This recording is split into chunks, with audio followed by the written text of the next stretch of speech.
Hey dividend investors, today we are going to be breaking down my top ETFs that pay dividends for the month of March 2021. These are all, however, great ETFs that you could really invest in at any time. But today we're going to break them down, so let's get down and let's check these out. So I am still on the belief that the USA, they are all going to be recovering before Canada, and that is why this one is one of my top ETFs that I am looking at this month. Now, really quickly, this is the RBC Quant US Dividend Leaders ETF. It's basically all of the top dividend payers in the United States. It is currently being traded at $41 per share. Now, from there, it does have a 1.9% dividend, so it's not a massive dividend, but you are offsetting that with a lot of growth, and that is another thing that we should all be looking at. It should not be just all about dividends. From there, we also want to look at the expense ratio and how much it costs. It's 0.39%, which means for every $100 you are paying them about 39 cents. So not huge. The volume is kind of modest at about 2,700 shares on average per day. Now, if you're looking at this as a long-term hold, then this is a great option. However, if you're looking to trade this maybe once a month, then of course you may be stopped or at least held back a bit by the volume. Now, the long-term chart, this is what I'm talking about when it comes to growth. You want to have massive growth. Now, starting in 2015 all the way to now, you have seen a nice increase from $25 per share up to $41 per share. So that's some pretty good growth. We've also seen not a massive downturn either, from $40 down to $30. It only lost 25% of its value from the COVID-19 pandemic, while the market was a lot higher than that. So this is a nice positive that I personally like. Now, its top holders are, of course, some of the biggest companies in the United States. We have some tech companies in Apple and Microsoft being the largest holders. Now, they do not have the largest dividends, but Apple is actually raising their dividends soon, according to an interview on CNBC that I was watching the other day. MasterCard is another great dividend payer, but that's more on the financial industry. And then we have some more tech-style companies, and then we have the home builders. We have Home Depot. Now, of course, they took a little bit of a hit the other day. Not such great outlook, a forecast for their company, but I think that there's going to be a lot more people working from home still, even after this pandemic, and of course that seems to be a great stock to hold if that is the case. Also, more homes being purchased as long as interest rates stay low, which probably won't happen. But overall, a great lineup of stocks to hold. The next one I'm looking at is Horizon's Active Global Dividend ETF. Now, this is a global strategy. You're not just betting on the United States, even though it's pretty heavy on the United States, and you're not just betting on Canada, you're betting on the globe to be able to recover.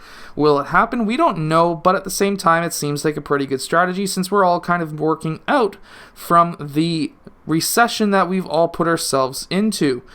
From there, we have the expense ratio at 0.65%, and we also have a 1.96% yield, so the yield is still below 2% with this one. The expense ratio is a bit higher, but again, we want to look at growth as well. Volume on this one being a bit low too, so don't be looking to day trade this one. And from 2015, which was sitting at roughly around $17, $17.50 per share, all the way up to where it is now, which is $24, that is a pretty nice recovery.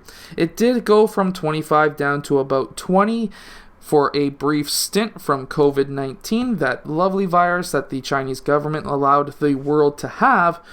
And of course, that is not as big of a downturn as we've seen when it comes to the overall market. So that was a nice benefit. And of course, it jumped up quite quickly back up to $22.50. So if you held it through that turmoil, you were basically a couple of days out from it returning back to $22.50, which would have been only a $2.50 loss, which is around 10%. And of course, since then, it has recovered. Like I was mentioning, it is quite heavy when it comes to American companies, but it does have some European companies as well, but then back to the American companies. So, what is this telling us? It is kind of heavy when it comes to industrials and technology, and of course, that is essentially what we are looking at into the future. The future is going to be industrial. We have Biden in the United States, who is apparently going to be really pushing a lot of upgrades when it comes to infrastructure, and of course, technology. And guess what?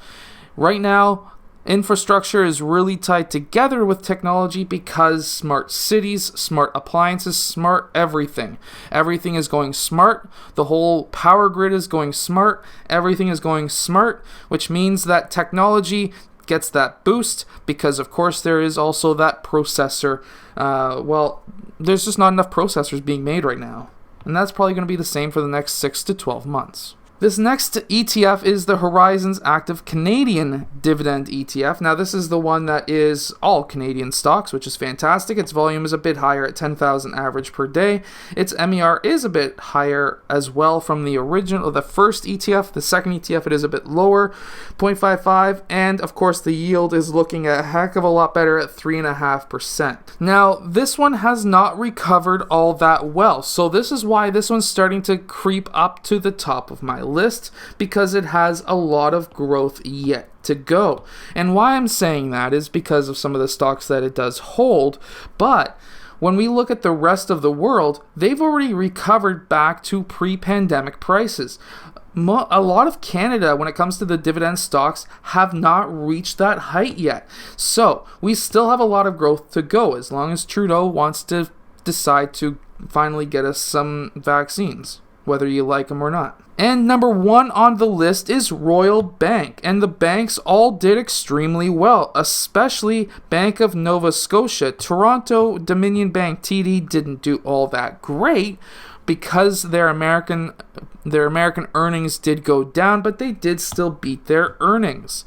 There is a couple of tech companies with Open Text Corp. I remember being in high school and my grandmother's neighbor always saying, buy that, all the darn time, and that's fantastic, but I didn't, and I kinda wish I did. It does hold TELUS Corp, and I've got my own opinions when it comes to telecom companies. SpaceX is going to be eating their dinner. And final is BMO US High Dividend Covered Call ETF. Now, this is the final one I'm going to be talking about today. I have mentioned it a few times. Its ticker is ZWH. It has a better volume than all of the others we looked at today at 33,000 average. It does have a higher expense ratio of 0.65%, so you will be spending a lot more money holding this one. But what I am a huge favorite on is, of course, the 6.72% yield, the dividend. It's great. It's every single month. It's fantastic. I love it. I own this one. My whole family owns a lot of this one. And again, it has not recovered back to its top. That's great to hear, really, to be honest, because of course there's still that much more growth to go, in my own personal opinion. Some of these dividend payers have not recovered back to their pre-pandemic highs, and that's what this one has been holding. Companies like Pfizer, of course, have been doing extremely well, while AT&T has not. So even though Pfizer has been doing great, we still have a couple of laggers when it comes to AT&T. Dow is one of Jim Cramer's top picks of the year as well.